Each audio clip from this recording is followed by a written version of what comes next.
Welcome to another insightful episode of Me and My Health Up. I'm your host, Anthony Harcher, a clinical nutritionist and lifestyle medicine specialist. The purpose of this podcast is to enhance and enlighten your well-being. And I'm very excited today to be introducing a special guest, Brad Kane. Brad Kane is a lived example of building resilience through the life stages. And that is the topic of today's podcast, is how to build resilience through our life stages. Brad, I met doing a Banksia project growth room, and I was the facilitator and Brad was a participant. And Brad, I watched grow into an extraordinary man over the course of doing the facilitation of the growth room. And today he's out there actively a strong advocate for men's mental health in rural Australia. He has recently facilitated a large growth room where he shared education about mental health with other people in the Orange area, with a large community of about 100 people who attended. I'm so proud of Brad and his achievements in terms of overcoming huge adversity in his own life, hitting rock bottom and rising above it to then give to the rest of society his strength and his belief that, yes, men can have a much stronger mental health and we can reduce the likelihood of the men's suicide rate, reduce the likelihood and the risk of depression and anxiety within our men today. I need to, preempt that it's important that I acknowledge that this may bring up undue feelings in someone or uncomfortable feelings, and just to be aware that there is certainly a lot of support out there. And if it does bring up any untoward feelings about your own mental health or your own circumstances, please reach out to the Lifeline, which is in the show notes, their contact details, or Beyond Blue or Black Dog Institute, one of these fantastic mental health organizations that can really help you through your struggles. But this is a lived example of Brad's story. So welcome, Brad. How are you today? Anthony, g'day. Very well, mate. Very well. It's nice and sunny here in Orange, and it's above 0 degrees, so it's always a good day when it's the sun's shining and it's a little bit warm. Has it snowed recently out there? We got a big dump a couple of weeks ago, actually. We got the best fall in about 40 years. I think at our place we had about 40 centimetres. So it was beautiful, actually. The kids would have loved it, right? They're making snowmen and snow fights, and school was actually called off because the buses couldn't work. It was that the snow was that deep, the roads were closed, so they were happy about that as well. Yeah, and you were just mentioning to me before that it's been 5 years since we met, essentially, and certainly 5 years ago when I met you, I must say.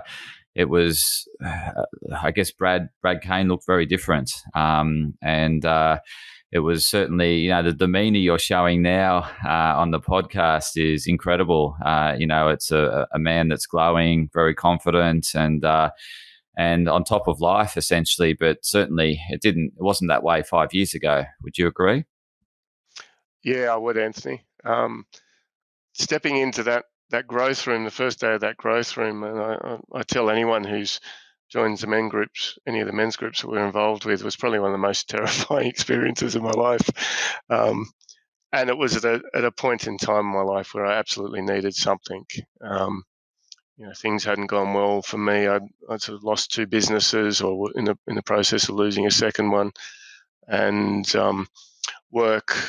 I was full-time employed as well, and work wasn't going as well as I had hoped or certainly expected, and so that had all sorts of impact on me. We've got some ill health, there's some chronic illness in my family as well, and so the pressure of being the sole provider in the family, balancing that never-ending wave of focusing 100% on work, focusing on family, and getting it wrong at both ends. It's certainly taken its toll after a period of time. Yeah, I certainly, through the men's group and those conversations we had, I really, I felt like I went along on the journey with you, certainly in those early years. obviously in the latter years, you've gone more into leading other men through their mental health challenges. But I'm really keen to for you to share, I guess, what it was like in the low point, or they say rock bottom, in terms of what was going on, how you were feeling, your outlook on life, and then if you could share what really was there a light bulb switch for you, or was it just something you just kept chipping away with in terms of making incremental improvements? Because I remember the conversations we were having back then was, you were reading a lot of books, a lot of self-help books, and you're really, getting into that content, and helping other guys, even though probably in some situations you were probably struggling more than the other guys, but you were always able to shed some light for these other guys, which probably helped you in that situation, because you were helping others and getting out of, I guess, your situation, and that sort of helped you along your journey. But yeah, please, I want to, I guess, for the listeners' sake, to for them to realize where you've come from back in those days, 5 years ago, to where you are today, and what's really helped you along that journey. Yeah, Anthony. Just on that last point, one of the things that I have found to be most helpful is seeking meaning greater than yourself, than myself, and so I'll follow through with the story at the start. But just on that point, finding some meaning and finding a way of helping others um, has meant that there's been some meaning in the suffering, and certainly took the pressure off me, I guess. And and there was periods of time where I was just sick of hearing my own story, even in my own head. So being able to sit and listen to other people's story and chip in where I could was certainly quite therapeutic for me as well. So 5 years ago, at that point in time, um, things were getting pretty close to rock bottom. Rock bottom. They actually got a little bit worse before they got better. But from a financial situation, a career perspective, certainly my expectations versus the reality that was happening at the time, there was a massive delta, and the impact that had on me personally was pretty extensive. Like it impacted me physically and impacted me emotionally. I'm a reasonably heart on sleeve sort of guy anyway, and so if I'm upset, people generally know. If I'm happy, people generally know. Um, so as a result of that, as a result of the financial pressure and ongoing imbalance between home and work, my relationship with my wife was struggling, my relationship with my kids was struggling, and I was really starting to question my self-worth, who I was. I felt a tremendous amount of shame. I always saw myself, I was head boy at my school. I was a successful sportsman, to a point. Um, I was physically fit. I always thought that my kids would be happy. I always thought that I could, to a certain extent, do better than my parents and all that sort of stuff. And so those expectations on myself, more than anyone else's, when I wasn't achieving those, it was hard. And to the point where I essentially froze for a few years. I just always thought I could dig myself out of it. And actually what I was doing was digging a deeper hole. And the impact that had on me was huge. And you're right. I have for a long time read self-help. I was actually a life coach for a period of time. So I'd armed myself with some skills, which sort of almost made it worse in a way, because I knew all the theory, but it was still impacting on me, and I couldn't fix myself. So there was all these things, and at the same time, for me, I was wearing a mask. I was saying, Brad Kane's all right. He's this persona that I was projecting out there, and hopefully, everyone was buying it. But what I hadn't realized was the amount of energy that was taking out of me as well, just to pretend that everything was okay. So for me, helping others came very naturally. And so the men's group in the round table, peer-to-peer round table format worked really well because I could share, hopefully show a bit of leadership through my vulnerability, but then also and give some meaning to that vulnerability. But then also, I wasn't totally broken to the point where I couldn't listen and recognize where other people were at as well. So that certainly helped me a lot. And for me, you talked about whether there was a sort of a light bulb moment or not. I don't think so. Certainly in the growth rooms we had, the men's groups, there was some sort of epiphanies, if you like, recognizing I felt a lot of shame and I actually felt worthless was a massive awareness for me. I hadn't realized that until I talked it out with the guys. And through that awareness, and I started to go, well, that's not a good place to be. How can I start to give back to myself? And actually, I know there's a lot of people that actually enjoy my company. I've got, I do have a loving wife and kids and sisters and mothers and fathers and friends, and some people had reached out and shown some real kindness during that time, which was wonderful. So that was important.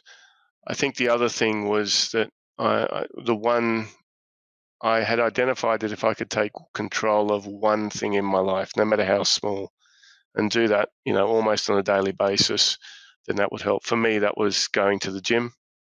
It sort of worked for me at that time. So I used to lift a lot of weights when I was playing rugby, so I got back into that. I had a crook back, and so trying to get that fixed and doing that in a good way was a very positive thing. I could look back at the end of the day and go, all right, well, I spent an hour and a half doing X or doing Y in the gym.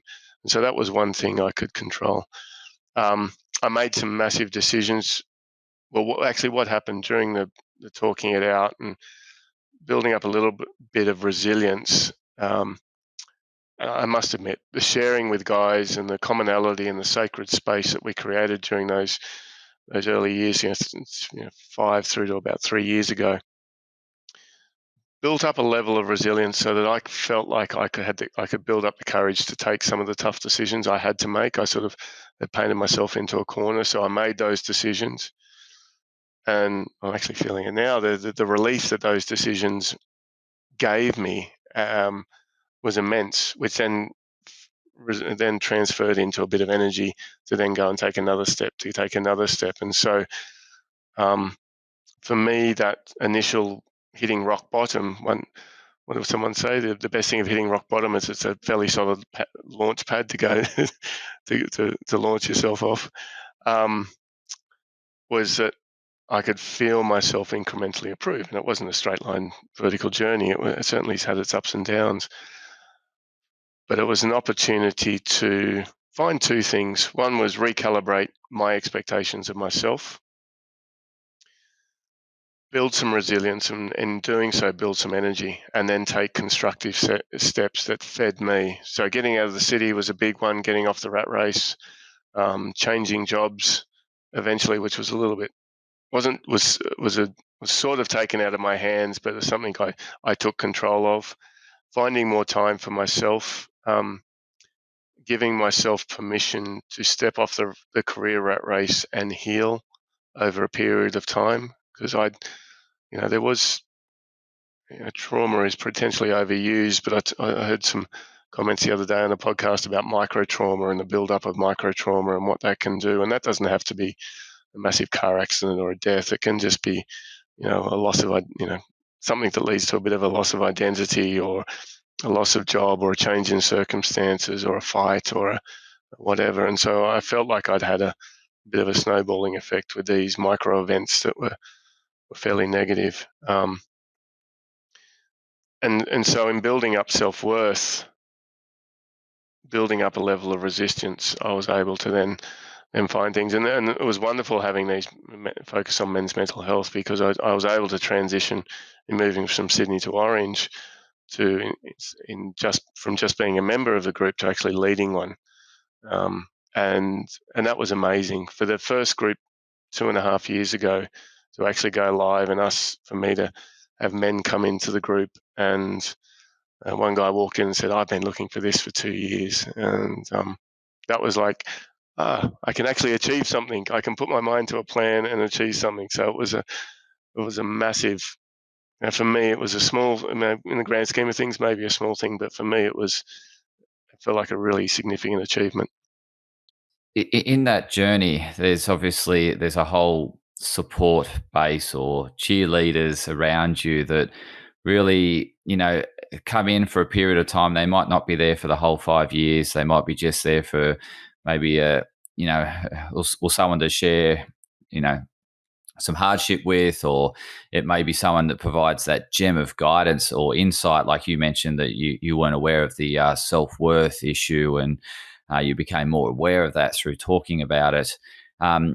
Just share with us like the key support people and who they were. You don't have to put names to them, but it's just sort of understanding that these support people are all around us, and we need to, I guess, acknowledge and give some gratitude and thanks for them, in helping us through these sort of hardships. So yeah, keen to No, it's a very good point you make, Anthony. There's been a number of people during that over the last 5 or so years and longer actually that have been massive in my life. There's the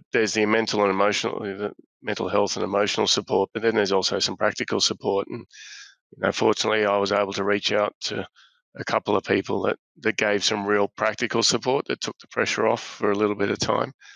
And something that I would never have before asked for. And when I actually went out and reached out in desperation, literally as a last minute resort, I was blown away by their generosity. And I and were will be they forever. friends from Yeah, so school or friends or sort of friends of friends, really. It was sort of, um, I remember the conversation that we'd had at a dinner party, and they were good friends for a period of time, and then we moved away from where they lived. But just saying, and this was financial support, and he's an extremely well off person, but he was saying, what's a few dollars between friends if someone's struggling, and that all had always stuck with me because that's the way I would. If I ever won the lottery, I'd love to be doing the same. But and it took me probably 6 months to pluck up the courage to go and knock on his door and say, mate, I'm actually in the shit, and can you help me out? And he did that. He didn't solve it all, but he did enough just to take that pressure off. So that was and one real would you aspect. say, Go on. was he shocked? Like, because you mentioned before, and sorry to interrupt, but I just remember before you said you had this persona, and it was the image or the Brad Kane avatar that people saw, and they had no idea in terms of what was going on inside or in your life, because this persona was always put forward to the world.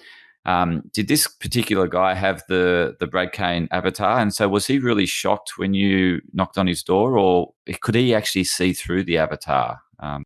No, he'd probably look. We'd been out of contact for a bit, to be fair to him, but I think everyone was.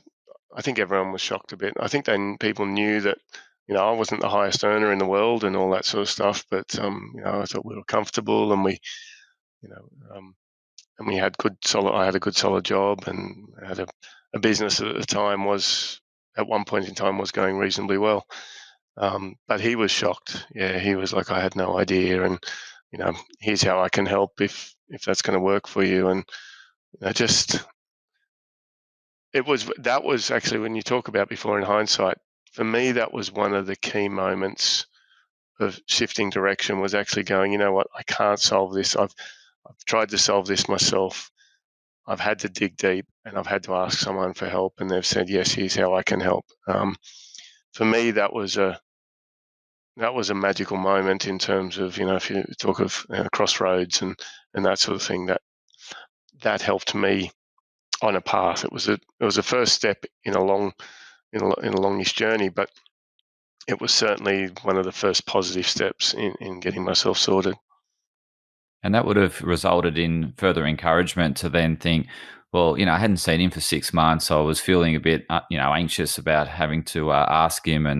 And once you asked, he responded in such a way, he was more than, willing to help. And and you felt that generosity coming from him. So I can imagine that would have then built up some more confidence to then seek help in other areas of your life. I certainly did. I was fortunate enough to. I was in a sales role at the time, and I was fortunate enough to receive some excellent sales coaching. And it wasn't the 101s of how do you pitch and all that sort of stuff. It was more about being your authentic self and being true to yourself, and what is your own value proposition, not just the organisation's value proposition. And so I'd been able to confide in John quite a bit, and he was, you know, he was a fan of Brad Kane, and he said so openly, which was tremendous support, and it was very authentic. So it wasn't just part of him being a coach. So he absolutely then, once I'd listened to him, taken that next step, had that positive experience, was then actually able to believe it.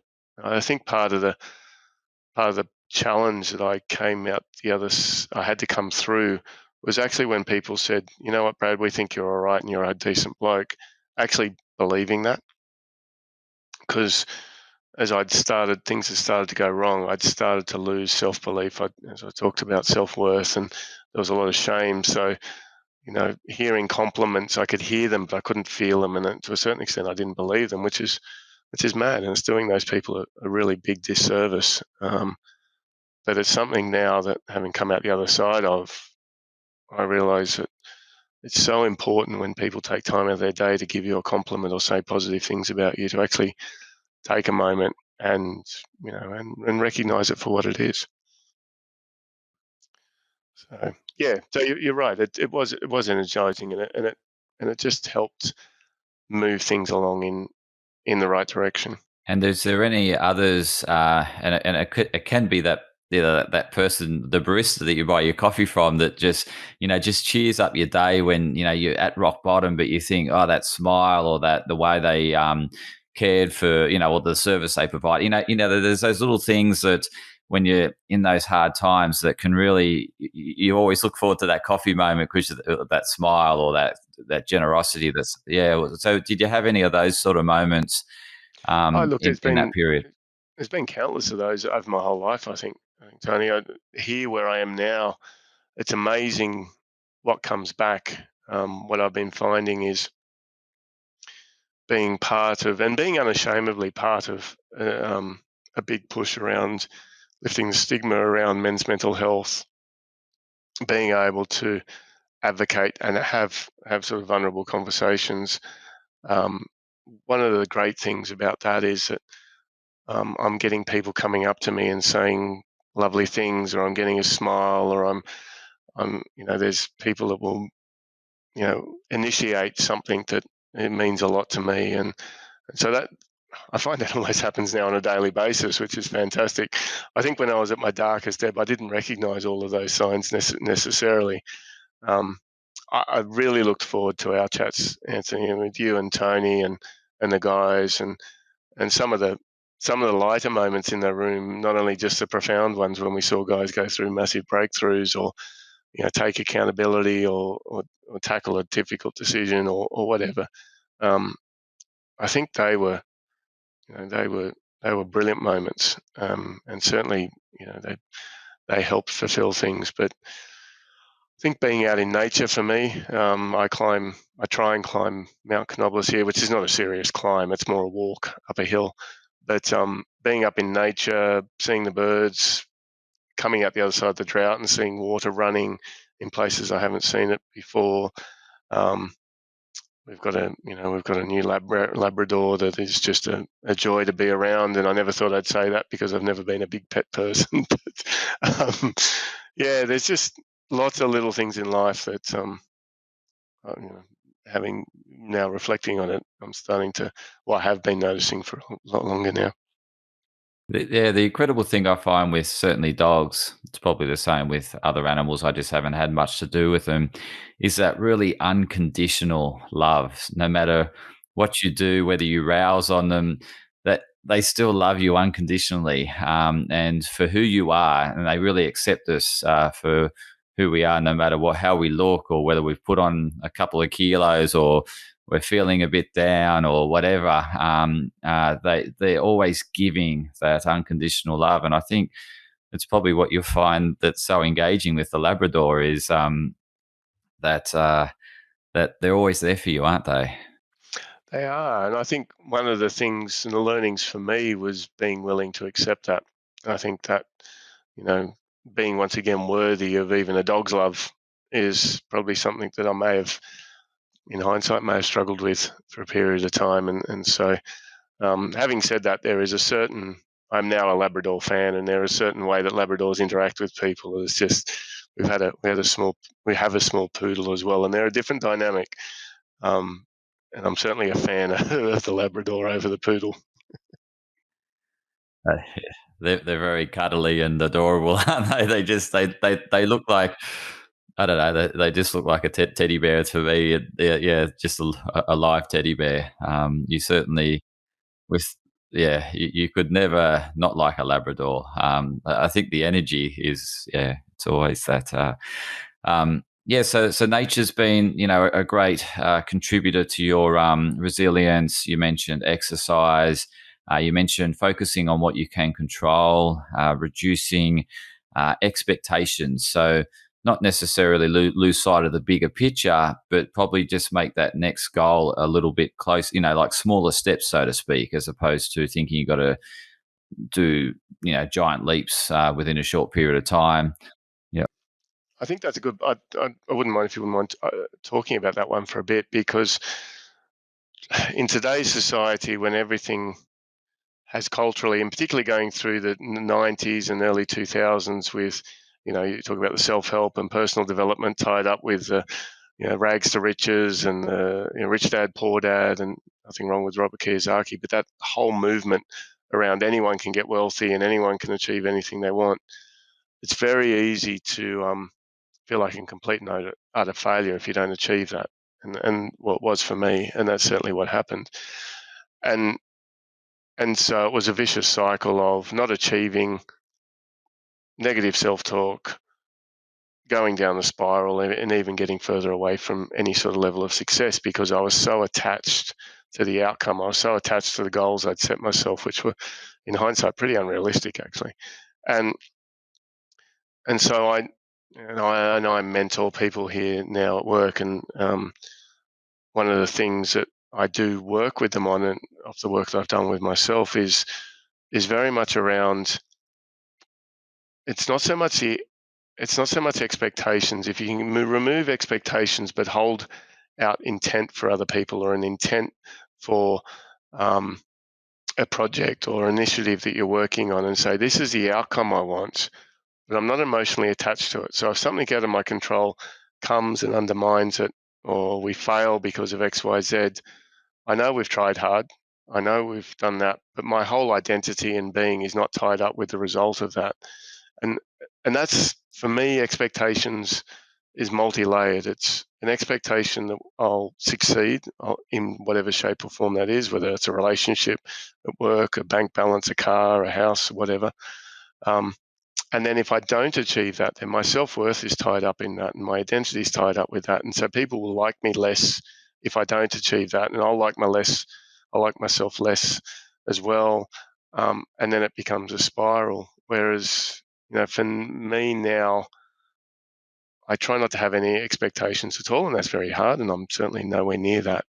And it's more about outcomes and intent, and taking away the emotion from that outcome and intent. So there's books on the law of attachment and that sort of stuff around that. And whilst some of it can get a bit out too far fetched, there's certainly some truth in shooting hard and working hard and being passionate about achieving something.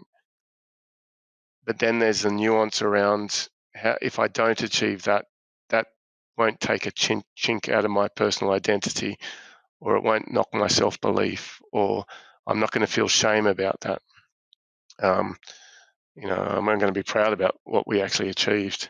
And so there's a real nuance. And for some people, it's like, if I don't have an expectation, it means I don't care.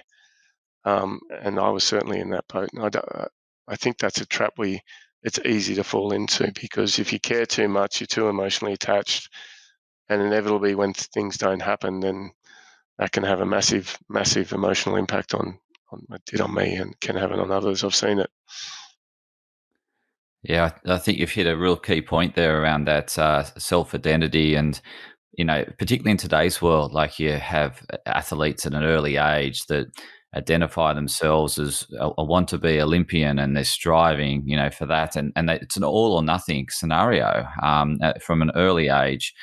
And as you see time and time again, these Olympic races can be won by, a fingertip, or, and it can just not be your day or whatever. And to tie your whole identity and your self worth to such a goal can be soul destroying if it's not achieved. And as you said, it's much better to focus on, because there's so many things on that pathway that are out of your control. Like your competitors are out of your control. And you can only really focus on yourself and what you can do. But at the end of the day, there's genetics and things like that. And, certain body types are better for certain sports. And, you've played rugby and stuff like that. So what I'm hearing from you is, very much keeping your identity tied to things you can control, as opposed to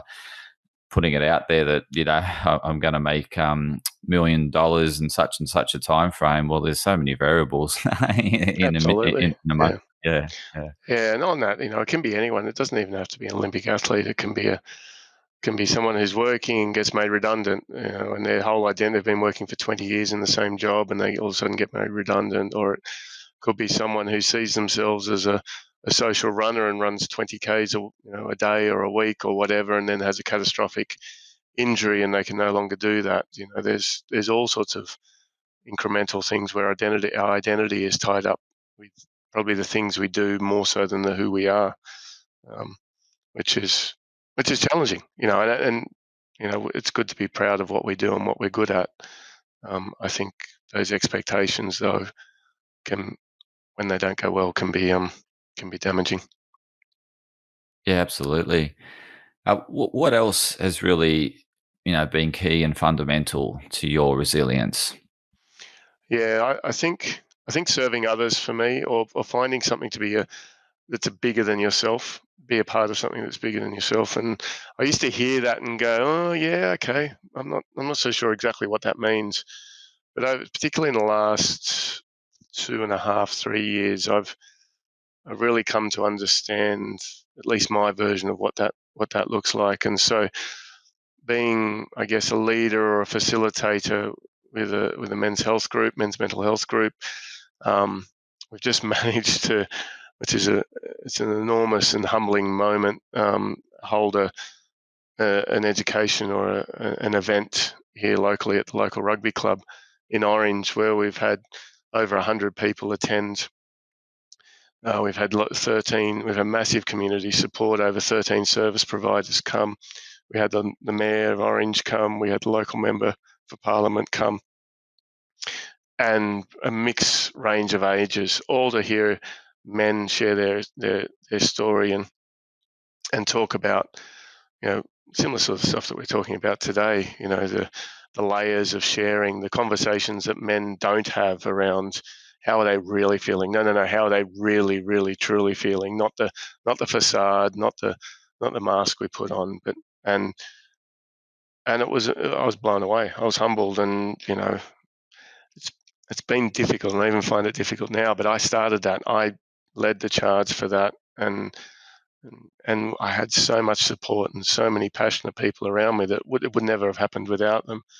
And yet I can actually say now with integrity and authenticity that I made that happen. And that's, for me, that's out of context, it sounds a bit arrogant and maybe not so humble, but it's a big deal for me in terms of where I can be as a leader, and sort of what I can contribute to others, and sort of in that one to many category, where if I can set up multiple men's health groups here in Central West, if I can run events where you're impacting and touching 100 people at a time, for me that's immensely rewarding and builds a a ton of resilience and a real purpose for actually being and existing and finding, true north or my higher purpose, or call it what you want. But that's been amazing, and to actually make it happen, see it happen, see the impact it's had on others. You know, and it's every step in between that. It's the fact that during COVID, we kept our men's health group growing. We started walking up Mount Canobolas for sunrise walks, something I just suggested just in case I didn't think anyone would be interested, and it was jumped on. And we've not done it every week since. The weather's held us back a few times, but we do it reasonably regularly. The men's group is still going. We're still having conversations, seeing guys grow through that, and knowing that you're part of that, and everyone is contributing to everyone's well-being and growth. Is those sorts of things. Noticing, having feedback from my family that I've changed, or not so much changed as a person, but I'm not as angry or as snappy as I used to be. I'm more enjoyable to be around. I'm a gentler, kind of person, which sort of how I picture myself. I don't picture myself as an angry old man or an angry young man, as I once was. I certainly picture myself as someone that's approachable, that will listen, is empathetic, and hearing the sort of feedback that I am closer to that person now than I was. Just it's just little energy fuel cells that just enable me to sort of say, yeah, okay, Brad, yeah, I think you're on the right path. Yeah, so it's really, as you mentioned earlier, that authenticity and being who you are and being happy and accepting who you are for all, you could say faults or whatever, faults and warts and all those sort of things, but just being content with that and allowing the world to embrace, who Brad Kane truly is. Because I can imagine your kids experience the avatar, the non-true Brad, and over this course of time, they've now seen the true Brad, and the connection, the relationship is deeper than ever before, because it's probably who they first met. I don't know when the avatar came into existence, but I think it's certainly always your been there, wife. that part. Yeah, well, I can imagine, for your wife, she would have certainly seen through the avatar and connected to who Brad truly is, but then had to grow to live with the avatar, and now probably is loving the transition back to who Brad truly is, and that relationship's probably gone on that journey, as I just described. But Yeah, no, from absolutely, yeah. absolutely, and yeah, it's an interesting one, because I think in any given moment we can be the good version of ourselves, the bad version of ourselves, the avatar version of ourselves, and I think certainly the kids, they're highly perceptive, and they they sniff out authenticity, whether they can put a label on it or not. They certainly know when things aren't right or out of kilter, and that was very true. Um, and I think one of the sad things for me is I've seen the impact of my circumstances and how that's impacted the kids, and so now we're working on rebuilding that as well, and that's just it's one of life's challenges at the moment, that we're certainly not alone on. The good thing about having deeper conversations with men is you get to have those conversations. That things aren't necessarily great with everyone, and everyone's going through their trials and tribulations, whether it's health, whether it's mental health, whether it's relationship issues, whether it's children trying to find their feet in this ever-changing world full of social media and digital influence and that sort of stuff. It's challenging. I think for me, you talk about authenticity. Um, Ironically, that was always very important to me. I just hadn't realised how far off kilter I'd got, and um, coming to that realisation and was massive in getting back, I guess, my integrity to a certain extent, and feeling that what, this is me, this is the real me. It's hard to sometimes define what that actually means, but I can certainly tell you it feels right. Oh yeah, and there's not a single cell that resonates with arrogance within you, and I certainly have seen that since day one, since I first met you 5 years ago. You've always, through I guess our conversations in the growth room was always. You were looking out for the other guys constantly, and I could see that leadership growing within you as we went through the growth room over that 2 year period. And that was the thing that stood out for me, was this guy is a true leader in terms of helping others, and helping others through their mental health challenges. And you look at where you've then grown since that growth room. As you said, you're now getting the whole Orange community, the rural community there, bringing them together and helping tackle this huge, area of men's mental health that is been really troubling rural New South Wales, rural Australia for decades. And you're now, I guess, approaching the subject, you're engaging others in the subject, and you're helping them through their journey. So I can really see, this Brad's just grown over the years to really becoming such a prominent leader in men's mental health, particularly in rural areas where you find yourself very connected, and it feels like home being back in Yeah, it the does. country. Yeah. Yeah. Very kind, Anthony. Very kind of you to say so. And I know I've actually come a reasonable distance in the journey so far, because as I'm practicing what I'm preaching now, I'm accepting the compliment, I'm feeling it, and I actually feel very comfortable in that role. There was a period of time where I would have shrunk away from it, but as they say, I'm leaning into it now, and um, it feels good. It feels right. I'm a country boy at heart, and never really enjoyed the city. I enjoy some of the things about it, but quite happy to spend my days either in Orange or a rural community like it. I think rural communities are crying out. It's almost biblical here at the moment. I said the other day, with between fire, flood, drought, now we've got the mouse plagues. It's hitting the communities very hard, and we're seeing way too many men, young, middle-aged, and old, taking their lives out here, um, and it's tragic, and the impact that has on the communities is devastating. And so if we can bandy together and work together, collaborate, which is a massive theme of mine, and cross-pollination of services, build a community around it. One of the big themes on the night we had the other day was around reaching in when you're totally. I was fortunate to have some skills and knowledge before the growth room to know that what I needed in order to reach out for services and bring that in. But not many people have that knowledge, or have that luxury, or have the luxury of those services being available for a start. And so we're trying to build a real groundswell of a community that's educated enough to maybe hold the space for someone when they're in trouble, and them to feel comfortable with share where they're really at. Um, to be able to reach in to their husband, to their partner, to their friends when they see that maybe they're not struggling. And so for me, that's exciting, to be able to provide services. For me, volunteering in this space works. I don't want commercials to be tied up in it. I don't want my living to be tied up in it. I want it to be clean, if you like, and say, well, this is something I'm giving.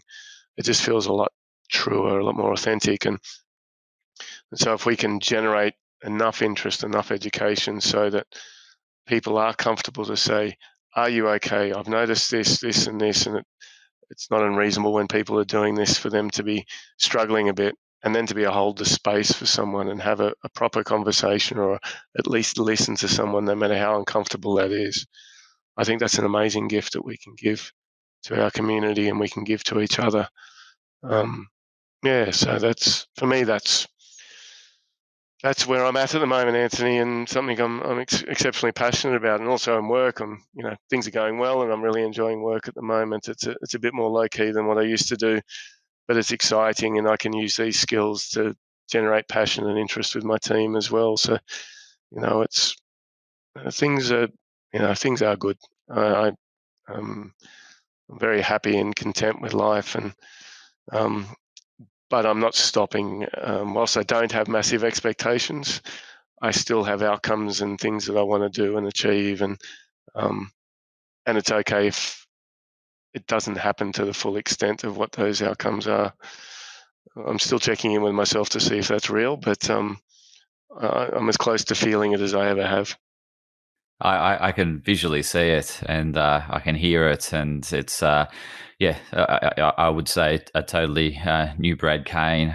Certainly, I have seen you through the transition, but I hadn't seen you for quite a while actually, and seeing you now is remarkable. I'd love you to sort of conclude with some words of advice as to what's key around. You mentioned in terms of reaching out for help and support. You mentioned when someone's connecting with you and looks disturbed, holding the space. Just some key words around, I guess, the topic of mental health and vulnerability and seeking help. Well, for me at the moment, the theme is reaching in. I think that's really important. I think the expectation is too high, particularly on men who aren't used to doing this anyway, is to reach out for help. We're a fairly self-sufficient bunch, or we're supposed to be.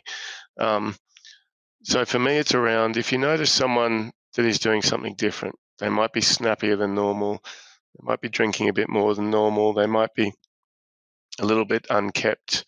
The end of the hair might be not done, their suit might be a bit ruffled, their shoes might not be polished. Just check in with them. And when you're checking in with them, know that you may get something back that you're not comfortable with, because if you do it properly, they'll feel comfortable and they might say, you know what, Anthony, I'm not okay. I've actually thought 3 times about going up and finishing it all, and what do you do in that space? Because the worst thing you can actually do is go, oh, don't worry, mate, she'll be all right. I'm sure you'll feel better next week, because that just totally disempowers them. It is actually quite, the stats have shown that can stop people from reaching out ever again. So for me, it's around find some education to be able to be comfortable in holding the space when you get an answer back that actually, no, I'm not okay. I think that's really important, as we as a community can start to create a groundswell around skilling ourselves up. There's accidental counsellor courses, there's mental health first aid. There's just being prepared to sit and listen. You don't have to have the answers. Sometimes just holding the space, letting someone cry, letting someone rant, letting someone just totally offload. If you can hold that space for them while they're in that vulnerable moment, it's a privilege and it's humbling to know that they trust you enough to share that with you. And I think that's a tremendous gift that we can give to each other. Yeah, I really appreciate you putting aside the time today and sharing, I guess, your story, your very personalised story, and what's been key and to your, I guess, recovery, or you building resilience over time so that you can better cope with life struggles. Certainly, we're not going to live a life free of struggle. There'll certainly be times that come up again that come out of left field, that are out of our control, like the pandemic, for example. But you've now got yourself a toolkit that you've mentioned. You've got your exercise, you've got your support groups, you've got your I guess time in nature. You've educated yourself, and you're now doing things more beyond Brad Kane, as you said. It's now giving back and now inspiring communities and helping them through, or helping them come together and talk about mental health and improve their resilience. So thanks so much, Brad. I really appreciate you sharing, and I'm sure the listeners really got some words of wisdom. And for the listeners, stay tuned for more insightful episodes of Me and My Health Up.